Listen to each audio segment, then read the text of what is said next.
Oh God, he's saying the same thing that every other YouTuber regurgitates all the time. But trust me, just hear me out. You're gonna like this. It's 2020 and you're still trying to get your music out there, but what are the best ways to do it?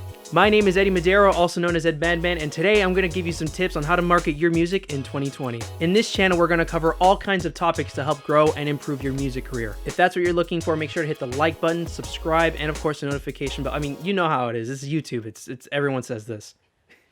So chances are you already have a couple songs that you've thrown out into the internet, but you're having trouble getting people to listen to them. I mean, what gives? You put so much hard work and effort to get people to listen to them, and no one's biting. What's the deal? With how easy it is to put music out on the internet, it can be pretty difficult to get people to actually listen to your songs and to grow a fan base from them. But don't worry guys, today we're going to talk about 4 tips in particular that are going to help you grow your fan base and market your music in 2020. But before we begin, let me just tell you, you don't have to take notes for this because I already took care of that for you. But we'll talk about that later. So tip number 1 is using social media. But hold on, wait a minute. I already know what you're thinking. Oh God, he's saying the same thing that every other YouTuber regurgitates all the time. But trust me, just hear me out. You're gonna like this.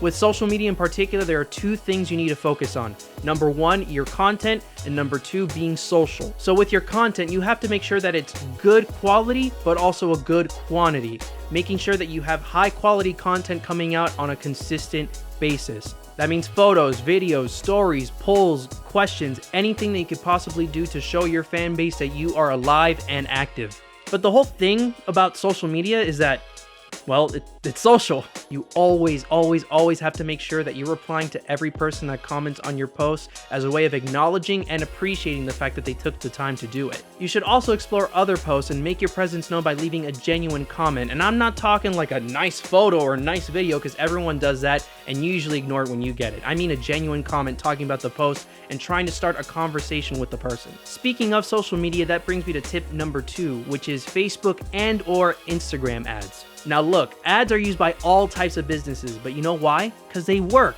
So why can't a band use them too? Take some time to look up videos or even take a course on how to learn the systems of these advertising tools. Make sure to learn the terminology and most importantly, how to analyze the data and make good decisions based off of it. Then from there, try working on creating an ad that's really eye-catching, whether it be a real sick part from one of your music videos or maybe even a compilation of all your music videos. Just make sure it's really eye-catching, that way people can stop scrolling and take a look at it, and then maybe you'll reel them in from there. Just keep in mind that ads do cost money, so make sure to start a budget with it. You could start small, maybe $5, and then work your way up from there. Tip number 3 is getting into playlists. Spotify and Apple Music are some of the biggest music streaming services out there, and if you don't have your music on there, then you're missing out on a lot of opportunities. There are a bunch of popular playlists that are curated by individuals like you and me that you can access and contact. Do some research and get in contact with those curators so you can get your music on there. Curators are always looking for new music to add to their playlist, and if your music fits the bill, they're going to put you on there. And on top of that, you can make your own playlists. You can make playlists with a specific theme and find songs that fit that theme.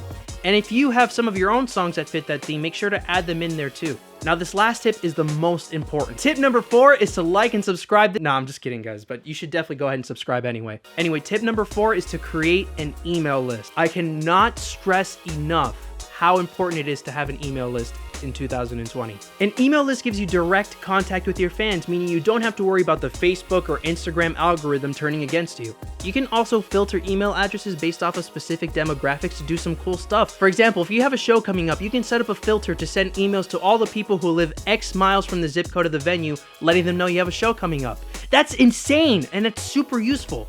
So those are the 4 tips to start marketing your music in 2020. And remember how I said you didn't have to take notes? That's because I already did that for you. In the description, there's a link for a PDF file that has detailed notes of everything we talked about today. If you want me to cover any of these topics in further detail in another video, make sure to let me know in the comments section below. Thank you so much for watching, and I hope this video was helpful for you. If it was helpful, make sure to like the video and subscribe. And if you have any questions at all, make sure to leave them in the comments section. Thanks again, I'll see you in the next video. Take care.